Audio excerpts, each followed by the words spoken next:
Karena pembahasan bab haji musimnya telah selesai, seperti kami janjikan kita kembali pada pembahasan awal, yaitu pembahasan kajian tentang makna-makna ayat-ayat Al-Quran dari mulai surah Al-Fatihah insyaallah sampai dengan surah An-Nas sebagai praktik dari materi ulumul Quran yang telah kita kaji dari bab per bab. Setiap bab yang kita kaji, maka ilmunya kita terapkan dalam bentuk terapan pemahaman ayat-ayat Al-Quran yang juga merujuk pada karya-karya ulama-ulama tempo dulu yang bukan hanya merujuk pada kitab tafsir, tapi insyaallah saya kombinasikan juga dengan cabang-cabang ilmu lainnya supaya pengetahuan kita lebih luas dan pemahaman kita lebih dalam. Hari ini kita akan lanjutkan bahasan masih di ayat Bismillahirrahmanirrahim. Ingat yang kita bahas nanti selalu akan terkait dengan 3 pokok bahasan. Ya, 3 pokok bahasan. Yang pertama dari sisi kedalaman bahasanya. Karena ingat Al-Quran itu firman Allah. Awas, Al-Quran bukan makhluk, ya, bukan tulisan biasa, bukan bacaan biasa, tapi firman Allah Subhanahu wa taala. Setiap yang bersumber langsung dari Allah, apalagi firman-Nya itu pasti mengandung unsur mukjizat. Apalagi Al-Quran memang mukjizat yang paling dahsyat yang diturunkan pada Rasulullah Muhammad sallallahu alaihi wasallam, melampaui masanya, melebihi mukjizat-mukjizat pada nabi-nabi dan rasul sebelumnya. Jadi kalau sifat mukjizat itu biasanya di rasul-rasul sebelum Nabi Muhammad sallallahu alaihi wasallam wafat nabinya, meninggal rasulnya, maka selesai mukjizatnya. Saya pernah sampaikan Musa alaihi salam mukjizat terbesarnya adalah tongkatnya di antaranya. Tongkat dipukulkan ke batu, maka keluar 12 mata air. Seperti dalam Al-Quran, surah kedua Al-Baqarah, di ayat yang ke-60 itu. Tongkat dilemparkan, bisa berubah kemudian menjadi ular. Demikian seterusnya, dengan izin Allah subhanahu wa ta'ala. Tapi wafat Musanya, selesai tongkatnya. Nabi Isa alaihi salam punya juga mukjizat. Apa diantaranya? Dengan izin Allah. Dengan izin Allah. Tangannya dengan mengusap bisa menyembuhkan orang sakit. Dengan izin Allah. Mengusap langsung ada sentuhan yang interaksinya bersentuhan dengan materi lainnya. Misal kulit bertemu kulit. Atau kulit bertemu benda lain. Sentuhannya terjadi. Itu disebut dengan masaha. Ya, atau lamasa. Masaha itu mengusap. Kalau menyentuh saja, nyentuh walau tidak mengusap, itu lamasa. Lamasa kena. Kalau sengaja ingin kena, pakai alif, lamasa. Ingat ya? Kalau tak kena, tapi kena sentuhan di hati kita. Mau kemana kamu? Ke hatimu. Ya. Halo?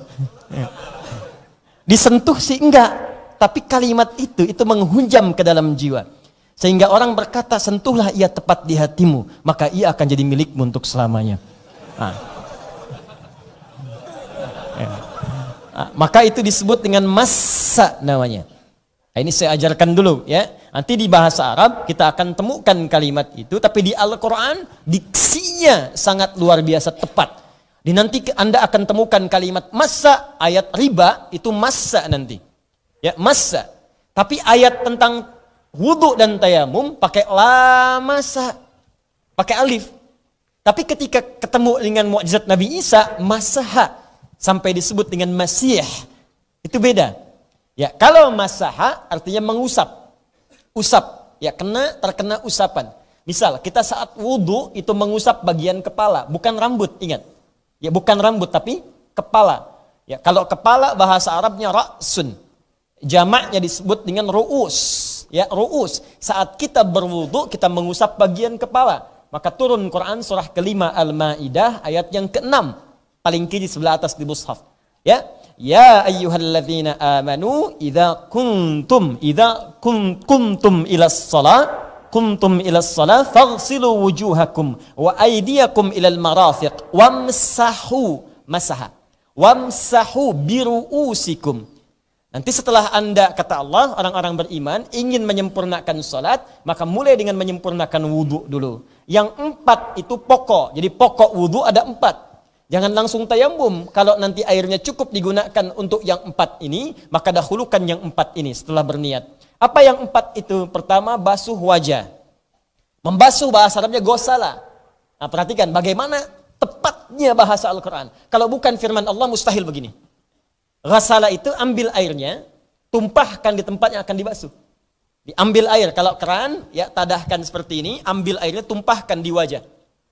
Ya, kalau digayung, ambil seperti ini, tumpahkan di wajah. Tumpahkan dulu, baru dibasuh secara sempurna. Kemudian wa aydiyakum ilal marafiq, tangan sampai siku. Perhatikan dalam fikih itu detil sekali. Tangan itu yad bahasa Arabnya, yadun, yadun. Ingat, yadun, jamaknya aidi. Dari mulai ujung jemari sampai ke sini. Ya, ke bagian dekat pundak. Ini yadun namanya. Ya, kelihatan? Ya, ibu kelihatan di bawah? Ya. Ya. Ini yadun. Kalau yang ini namanya asabi', ya, jemari asabi'. Kalau yang ini kaffun, kaf, telapak tangan. Ya. Kalau yang ini rusghun, ya, rusghun, pergelangan.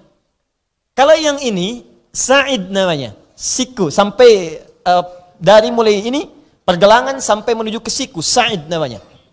Kalau yang ini mirfaq, jamaknya marafiq. Perhatikan dahsyatnya firman Allah, detil sekali. Tatkala kita akan sholat saat bertakbir, ya, Abu Daud nomor hadis 857, kemudian didetilkan di An-Nasai nomor hadis 886. Saat kita akan bertakbir itu fawadha'a yadahul yumna, ditafsirkan kaffahul yumna alal yusra, maka letakkan telapak tangan yang kanan di punggung yang kiri. Jelas kaf ini ketemu ini. Atau rusghun ala rusghin, ini pergelangan ketemu pergelangan. Ya, di sini boleh begini, boleh begini. Ya, boleh seperti ini, boleh seperti ini. Ya, tapi cepat ya, tidak diukur dulu. Jadi Allahu Akbar langsung. Ya, jangan sampai Anda ukur Allah Akbar. Ya, pas di sini. Boleh sa'id, jadi telapak ketemu dengan di sini. Ya, tapi tidak mirfak, tidak sampai siku. Bahkan Nabi melarang orang kemudian bertakbir tangannya disimpan di siku, di sini. Seperti orang sombong dalam bersedekap. Anda kalau sedang punya proyek, baik, jelas? Nah, ini tegas. Perhatikan ayat wudu. Begitu akan pindah kemudian dari wajah kepada tangan, masih basuh. Wa aidiakum, basuh tangan, ambil airnya. Ingat, ini tajam sekali. Kalau kita tidak paham dengan kedalaman bahasa ini, kita nggak ngerti bagaimana wudu yang baik. Ambil airnya, tumpahkan. Dari tangan sampai siku, bukan siku ke tangan. Nanti ada hikmahnya. Awas, benar kalau Anda mau begini pun benar, tapi yang kalau mau begini pun itu bisa dibenarkan. Tapi yang paling tepat dari ujung sini sampai dengan ke sini. Ya, mohon izin ya. Boleh berdiri. Jazakallah khair. Semoga Allah muliakan Anda dan orang tua Anda. Pegang ini. Ya, tahan segini ya. Ini 2 fungsi, 1 mikrofon, kedua anggap keran air wudu. Ya. Hadap sini biar kelihatan. Baik. Kelihatan? Ini apa? Mikrofon. Sekaligus keran air wudu. Lihat sini. Ambil, ya. Jangan terlalu berlebihan supaya tidak berlebihan mengeluarkan air. Ambil, kemudian saat basuh perhatikan, ini tangan nih. Tangan sampai siku. Karena ila itu harfun yadullu ala ghayatis syai'. Ya, huruf yang menunjukkan pada ujung sesuatu. Ana adhab min Jakarta ila Bekasi. Saya akan pergi dari Jakarta ila ke Bekasi. Saya mau tanya, tujuan saya kemana? Bekasi, saya dari Jakarta ke Bekasi. Jadi bukan ke Bekasi dulu, ke Jakarta, ke Bekasi lagi. Dari Jakarta ke Bekasi. Ayat Qur'annya, wa aidiyakum, tanganmu ilal marafiq, sampai ke siku. Jadi bukan dari siku ke sini. Ambil airnya, dari sini basuh, sampai dengan ke siku. Bersihkan ke sini. Selesaikan sampai dengan ke bawah, selesai. Jelas sampai sini? Nah, ini terlihat seperti sederhana, tapi tajam maknanya. Nanti yang menafsirkan ini Nabi nanti di hadis Muslim. Nomor hadis nanti diantaranya terkait dengan sholat ke sholat. Nomor hadis 233. As-salawatu ila salawat, wal jumu'atu ila al-jum'ah, wa ramadan ila ramadan, kafaratun lima bainahunna. Sholat satu ke sholat yang lainnya, Jumat ke Jumat, Ramadan ke Ramadan, bisa menggugurkan dosa-dosa kecil di antara keduanya, malam takunil kabair, sepanjang bukan dosa besar. Kapan sholat itu akan digugurkan dosa? Dimulai dari wudu. Makanya kata Nabi, orang wudunya benar kalau sesuai dengan basuhannya, di hadis Muslim, jatuh airnya sekaligus menggugurkan dosa-dosa yang melekat pada tangannya. Nah, dosa tangan itu, mana di antara bagian tangan yang sering melakukan maksiat? Kan jemari di sini, bukan di siku. Karena orang bikin status itu dengan jemari, bukan dengan siku. Paham ya? Ini yang sering berdosa tuh, ini naik. Ini keran, lihat. Yang sering berdosa tuh yang ini. Makanya saat ini dibasuh, kita bertobat dari dosa tangan, dibasuhkan, mohon ampunan kepada Allah, minta ini dibersihkan, basuh. Begitu kita tobat dengan itu, dengan dosa tangan ini, maka jatuh air itu sekaligus menjatuhkan kotoran-kotoran dosa di tangan. Makanya orang selesai wudhu itu doanya taubat. Asyhadu an la ilaha illallah wa asyhadu anna Muhammadan Allahumma Allahumma minat waj'alni minal Allahumma ja'alni minat tawabin. Ya Allah, jadikan aku termasuk orang taubat. Kan baru wudhu, kenapa doanya taubat? Karena orang saat wudhu dia bertaubat. Karena itu kalimat taharah disandingkan dengan taubat. Ya Allahumma ja'alni minat tawabin waj'alni minal mutatahhirin. Itu yang dimaksud Quran surah kedua ayat 222 sampai 223. Innallaha yuhibbut tawabina wa yuhibbul mutatahhirin. Bahasan kita bukan di situ. Bahasan kita ketika pindah ke kepala, Allah tidak mengatakan wagsilu bi ru'usikum. Kalau wagsilu, masukkan kepalanya ke dalam kerannya. Atau ambil air dari gayungnya, kemudian basuhkan ke dalam kepala. Karena kalimatnya masaha, maka ambil airnya, buang dulu, buang, ya, baru kemudian sisanya usapkan di kepala. Masaha, masaha mengusap. Baknya ingat, dulu kita belajar di awal ada 14 makna. Di sini berlaku 3. 1 istighraq, mengusap keseluruhan. Kalau tidak ada masalah, tidak ada luka di kepala, atau akhwat misalnya, maaf, sedang wudhu di tempat tertutup, yang boleh dibuka hijabnya, maka usap dari depan sampai ke belakang. Sempurnakan. Kalau ada kendala misalnya, di sini ada luka, atau akhwat, wudhunya tidak bisa kemudian di tempat tertutup, terbuka ada sementara orang lalu lalang, nggak bisa buka hijab, maka boleh baknya berfungsi tab'id sebagian. Tab'id jadi bagi 2. Ada tab'id ma'at tahdid sebagian, tapi ada batasnya, ubun-ubun di sini. Boleh kemudian di sini Anda luka, di sini Anda usap, sah wudunya. Jelas ya? Jadi jangan kemudian tidak diusap. Kenapa nggak diusap? Luka. Tidak. Usap yang ini sah. Kalau kemudian Anda di sini bermasalah ubun-ubun misalnya, atau tak bisa diusapkan akhwat di sini, maka yang namanya kepala sepanjang bagian darinya berlaku hukum at-tab'id min duni tahdid. Sebagian tanpa batas. Yang penting namanya kepala. Ini kepala bukan? Ini kepala bukan? Coba dites. Kepala, pundak, lutut. Sepanjang masih di kepala, maka boleh diusap. Paham sampai sini? Baik. Kalimatnya masaha. Kalau diusap disebut masaha. Yang mengusap atau yang kena usapan disebut masih namanya. Kenapa Nabi Isa disebut Al-Masih? Karena setiap mengusap, yang diusap penyakitnya sembuh.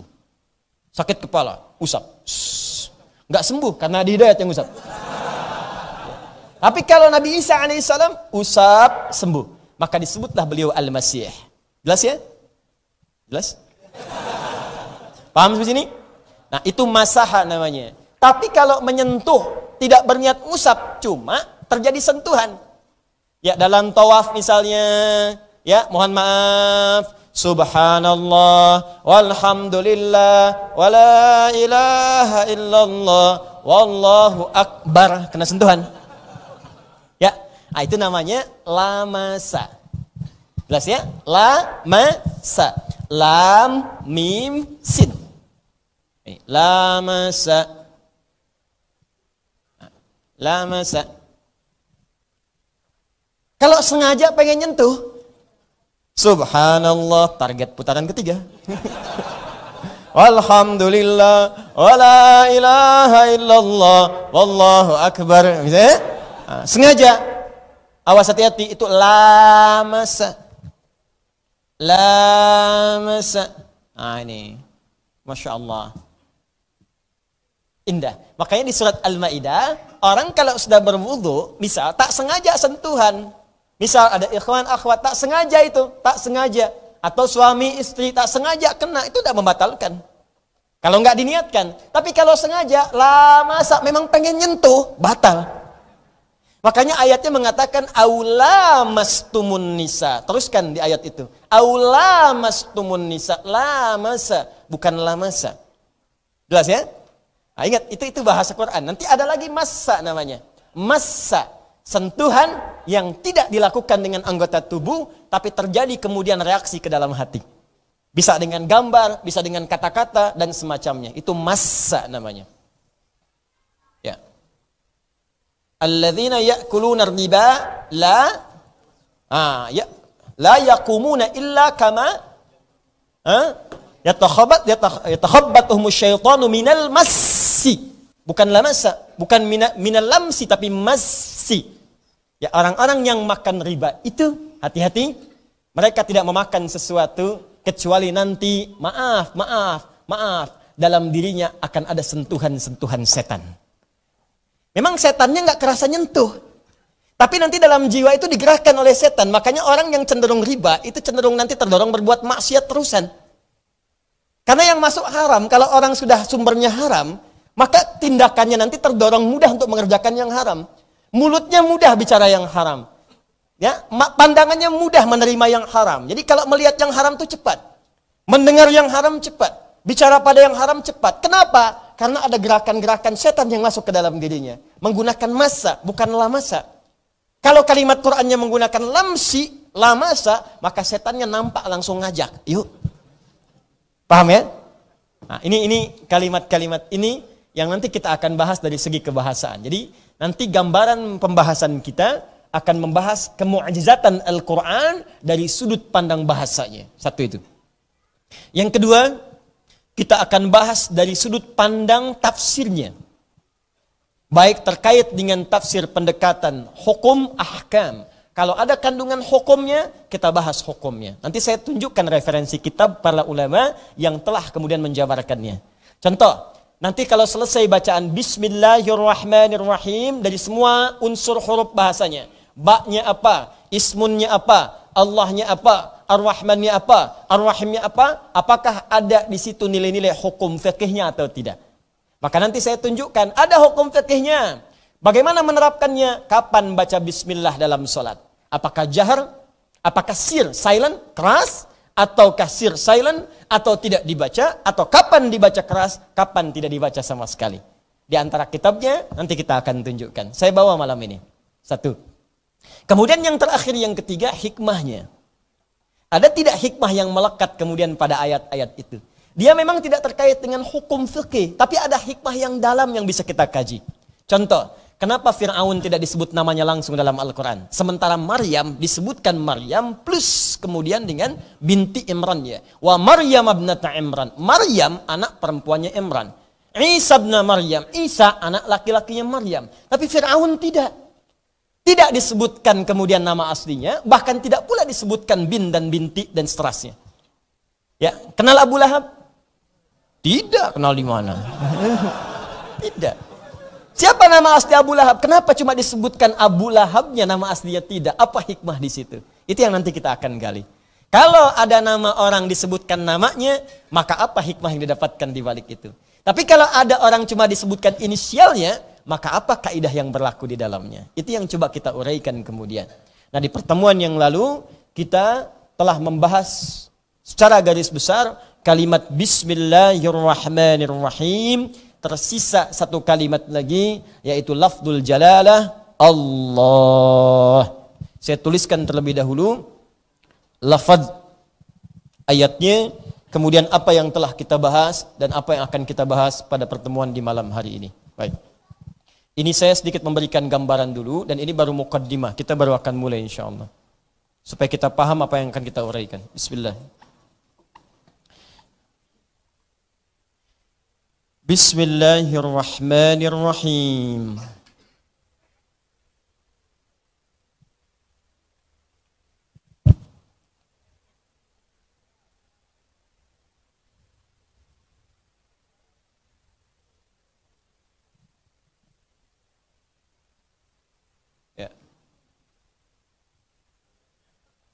Bismillahirrahmanirrahim.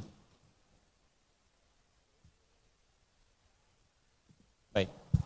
Saya berikan harakat supaya mudah untuk dibaca. Bismillahirrahmanirrahim.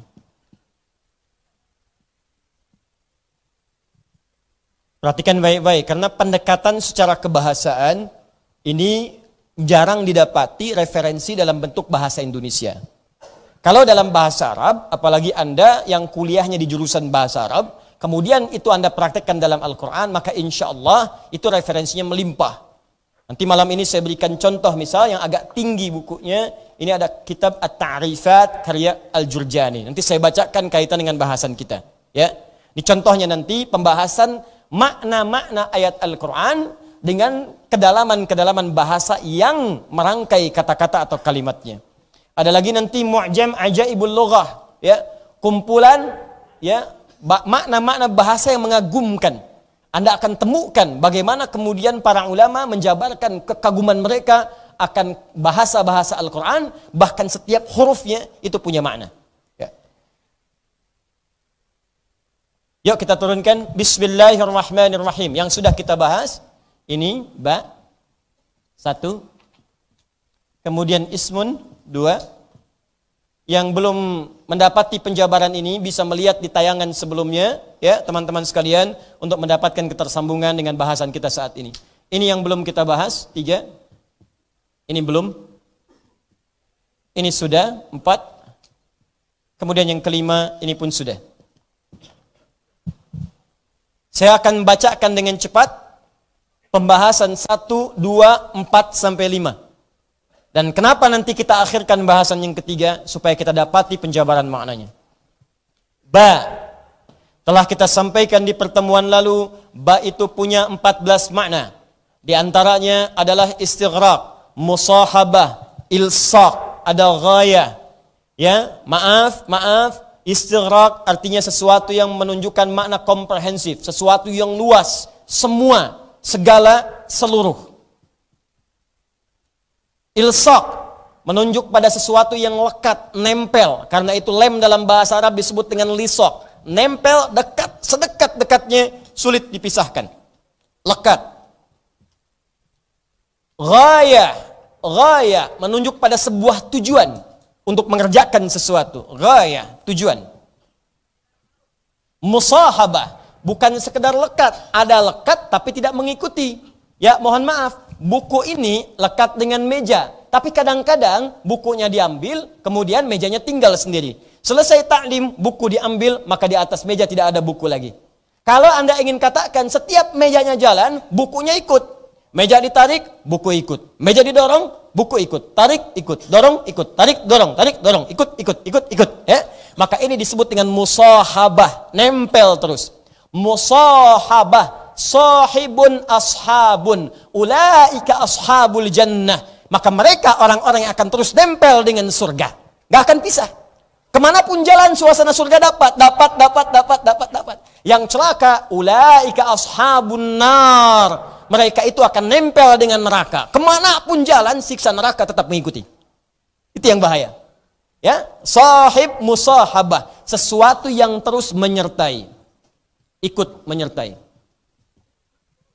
Perhatikan, ba dalam Bismillahirrahmanirrahim bukan sekedar diterjemahkan dengan menyebut nama Allah Subhanahu wa taala. Bahkan saking pentingnya makna ba ini, kata Nabi, kullu amrin dzibalin la yubda'u fihi bi bismillahirrahmanirrahim fahuwa abtar. Ingat, setiap perbuatan baik itu, kata Nabi, jika Anda tidak tahu doanya untuk mengerjakan perbuatan itu, maka bacakan Bismillahirrahmanirrahim. Tak mampu Anda bacakan itu pun, maka hilanglah kemudian faidah-faidah dan keistimewaan dari makna Bismillahirrahmanirrahim itu. Baik pahalanya ataupun keberkahannya. Nah sekarang kalau Anda ingin ucapkan Bismillahirrahmanirrahim, maka cara mengucapkannya, pahami huruf ba-nya. Cara mengucapkannya bukan sekedar di lisan Bismillah, tidak. Tapi ingat, ba istighraq. Seluruh perbuatan kita yang baik-baik, jangan lupa ucapkan Bismillah. Seluruh. Mau makan, Bismillah. Duduk, Bismillah. Berpakaian, Bismillah. Sepanjang semua baik, usahakan Bismillahirrahmanirrahim. Paling singkat, Bismillah. Jelas? Kemudian teruskan. Ketika Anda mengerjakan itu, rasakan bahwa Anda sedang lekat, bahkan diawasi, disertai oleh Allah Subhanahu wa taala. Misal, Anda mau minum, Bismillahirrahmanirrahim. Begitu Anda sentuh minuman yang akan Anda minum itu, rasakan bukan sekedar Anda akan minum, tapi Allah mengawasi Anda dalam minum itu. Dan pengawasan itu bukan jauh, tapi lekat, lebih dekat dibandingkan dengan urat leher kita. Allah tahu apa yang kita kerjakan. Bayangkan kita sedang dilihat oleh Allah. Maka orang yang bismillahnya benar mengucapkan huruf ba saja, dia mustahil akan menyentuh minuman yang tidak disukai oleh Allah Subhanahu wa taala. Jadi kalau bismillah Anda benar, itu di kantor itu Anda nggak bisa korupsi. Di kantor Anda nggak bisa ngarang-ngarang proyek. Karena kaidahnya jelas, semua aktivitas yang baik kerjakan bismillah. Anda nulis cek, baik tuh buat nafkah Anda dibawa ke rumah. Ketika itu baik, rasakan bismillah. Begitu akan dituliskan bismillah, lihat, rasakan Allah mengawasi kita. Maka mustahil Anda akan menambahkan 0 di antara sekian 0 yang harus Anda tuliskan itu. Mustahil yang tadinya 0 Anda tambahkan angka 2. Mustahil yang tadinya 0 Anda tambahkan angka 1. Kenapa? Karena ketika Anda tuliskan, Anda merasakan Allah mengawasi Anda. Itulah bismillahirrahmanirrahim. Kalau Anda sedang nonton sesuatu, maka rasakan ketika melihat itu bismillah, buka televisi. Maka Allah akan lindungi Anda. Kenapa saat Anda ucapkan bismillahirrahmanirrahim, maka rasakan Allah sedang mengawasi Anda. Maka Anda mustahil akan menonton tayangan-tayangan yang tidak disukai oleh Allah. Jelas ya? Itulah Jadi kalau itu kita kerjakan dengan baik, maka semua aktivitas kita secara otomatis akan ditujukan karena Allah Subhanahu wa taala. Babul ghayah. Ini. Mulanya latihan. Bismillah, bismillah, bismillah. Ba. Bismillah, makan bismillah. Maka Anda tidak akan cari yang haram di makanan itu. Minum bismillah, yang haram-haram dijauhkan. Nonton bismillah, yang haram-haram gak akan dilihat. Mendengar bismillah, ya, maaf, yang ghibah, yang segalanya gak akan pernah Anda dengar. Kalau sudah berlatih seperti itu, nanti semua aktivitas Anda akan otomatis. Akan otomatis. Anda tidak akan pernah senang dengan apa yang tidak disukai Allah Subhanahu wa taala. Jangankan mau mendengar, baru datang, mau lihat orang berbicara yang ghibah, Anda sudah bisa meninggalkan tempat itu. Karena tidak biasa dengan itu. Itulah dalam bismillahirrahmanirrahim. Pertanyaan saya, dari sekian banyak bismillahirrahmanirrahim Anda ucapkan, berapa banyak makna ini yang menyertai kita dalam kehidupan? Ayo hati-hati. Jangan-jangan mengenakan yang haram tapi menggunakan bismillah. Dengan menyebut nama Allah Subhanahu wa taala, bismillahirrahmanirrahim. Ayo kita minum bareng-bareng. Hati-hati. 1. Jelas sampai sini? Awas, ini baru parsial. Hati-hati, baru parsial. 2. Ismun. Saya tegaskan lagi. Ismun itu dari kata sumuwun, atau wasmun, atau simatun.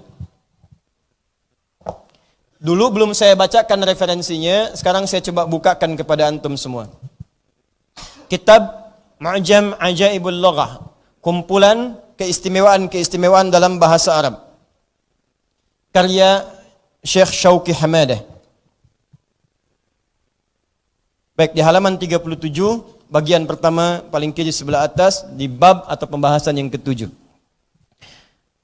Fahuwa, maka ismun itu jamaknya sama'un. Sama'un. Ismun dari kata sumuun, jamaknya sama'un. Apa artinya? Kullu ma alaka wa adhallaka. Kullu ma alaka wa adhallaka. Segala hal yang akan meninggikanmu dan memberikan naungan kemuliaan kepadamu.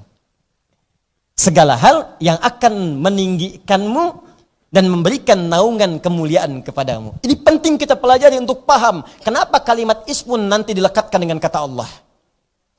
Awas, hati-hati. Segala hal yang akan meninggikanmu dan memberikan naungan kemuliaan kepadamu. Dalam bahasa Arab sekarang, ismun itu diartikan nama. Masmuka, ma ismuka, siapa namamu? Kenapa nama disebut dengan ismun? Karena dengan nama itu seseorang akan ditinggikan. Makanya kalau ngasih nama ke anak, atau memberikan nama nanti pada orang-orang yang minta nama pada Anda, berikan nama-nama yang bisa memuliakan dia, meninggikan derajat dia. Dia jangan pernah kasih nama kepada anak yang bisa merendahkan dia.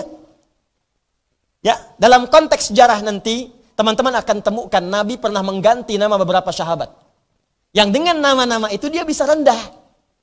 Awas jangan sampai berikan nama pada anak misalnya yang bisa membuat dia ditertawakan oleh orang lain.